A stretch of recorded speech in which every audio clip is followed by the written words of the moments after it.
Bonjour Pierre, bonjour à tous et tous mes voeux. Et vous nous emmenez ce matin en Autriche, à Vienne.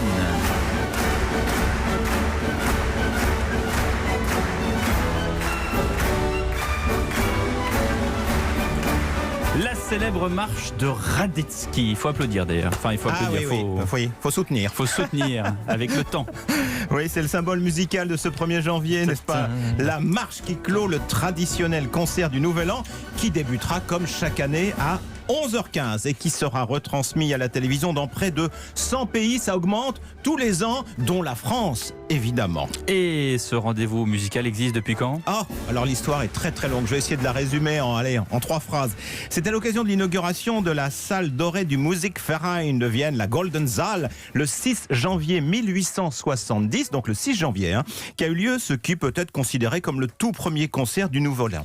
Il faut attendre 1941 pour que la date du 1er janvier soit choisie définitivement. Et, alors là, l'explosion totale, 1958, avec l'Eurovision pour que l'événement soit télévisé. Alors, ce qu'il faut dire, Thierry, c'est que ce concert, c'est un véritable rituel. Ah oui, c'est un grand rituel musical. Les grands compositeurs viennois sont à l'honneur. Et surtout, les Strauss, Johann et Johann, le père et le fils, avec des valses, bien sûr.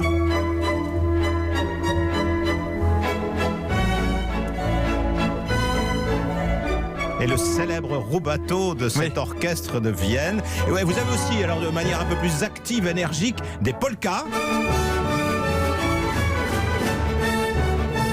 Ah, c'est plus festif. Ah, ça, il faut enchaîner.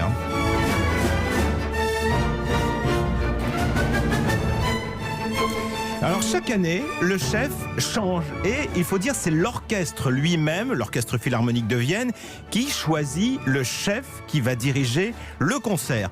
Cette année, alors c'est un chef qu'on ne connaît pas vraiment, sauf si on est mélomane évidemment, il s'appelle Andris Nelsons, il a une 40aine d'années et c'est un chef letton qui va diriger. Alors on a eu une succession de... Karajan par exemple n'a dirigé qu'une fois, en 1987. D'accord. Georges Prêtre, c'est le seul Français qui a dirigé. Il a dirigé en 2008 et 2010, enfin il y a une litanie de chefs. Il y a eu Lorin Maazel quand même plusieurs fois. Oh là là, Lorin Maazel, il était très apprécié. Lorin Maazel, il a dirigé sans discontinuer de 80 à 86, donc 7 fois, puis 94, 96, 99.